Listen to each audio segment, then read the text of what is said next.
আজকে আবার বানিয়ে নিলাম মেয়েদের আবদারের ছোলার তরকারি আর রুটি। ছোলাটা আমি আলু আর ছোলাটা ভালো করে সিদ্ধ করে নিয়েছি। সিদ্ধ করা হয়ে গেছে। আমি আলুগুলো ছোট ছোট করে কুচি করে নিয়েছি। বাইরে এতটা বৃষ্টি হচ্ছে যে আমি উনুনে রান্না করতে পারিনি, গ্যাসে চাপিয়ে দিলাম। তেলটা গরম হয়ে গেছে, দিয়ে দিলাম কিছুটা গরম মশলা আর তেজপাতা, দিয়ে পেঁয়াজ দিয়ে ভালো করে নাড়াচাড়া করে দিয়ে দিলাম কিছু টমেটো কুচিটা দিয়ে একটু লবণ দিয়ে দিলে ভালো এটা সিদ্ধ হয়ে যায়, ভেসে গলে যায়।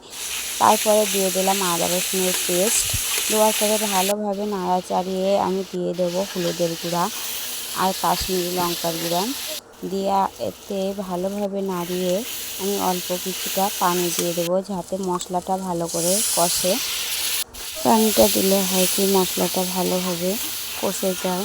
তেল ছেড়ে দেওয়া পর্যন্ত অপেক্ষা করব। সিদ্ধ করে রাখা আলু আর ছোলাটা দিয়ে ভালো করে নাড়িয়ে চাড়িয়ে নেড়ে, বেশি আমার কষানোর দরকার নেই কারণ 80% এতে সিদ্ধ করা আছে। ভালো করে মশলার সঙ্গে মিশিয়ে দিয়ে দেবো পরিমাণ মতো ঝোলটা দিয়ে আমি ভালোভাবে নাড়িয়ে চাড়িয়ে দেখুন প্রায় হয়ে গেছে। এই পর্যায়ে নামিয়ে নিয়েছি, পরিবেশন করছি। দেখুন দেখতে ছোলার ভুনাটা কত সুন্দর লাগছে, সাদা ফুলকো ফুলকো আর খেতে তো বেশ লাগছিল এই বর্ষার দিনে।